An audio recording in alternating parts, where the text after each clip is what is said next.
kasi iba na lang sports mo. Unang basketball. Kasi, uwi ka dito. Uwi ka dito, puro ka pangas. Nag-basketball ka lang, uwi ka dito. Ganyan na itsura mo.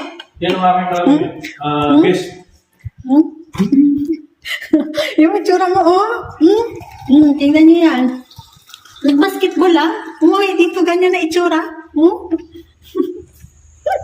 happy pista, Kansuing, Barangay Ilian, Kawayan. Bro Pune, bro, congratulations sa iyong pista, masaya. May remembrance siya. Ano po yung remembrance niya? Hindi kasi sport niya yung basketball eh. Bakit? Lagi kang may bangas, di kayo may bali. Ano pa yun? Ibahin mo na lang sports mo, wag na basketball. Luya sa imong lawas, oh. Alam mo, Jackson ako. Oh. Lalaki man ako. Mas may pang Jackson kay ano, kay wala ka pang bangas doon.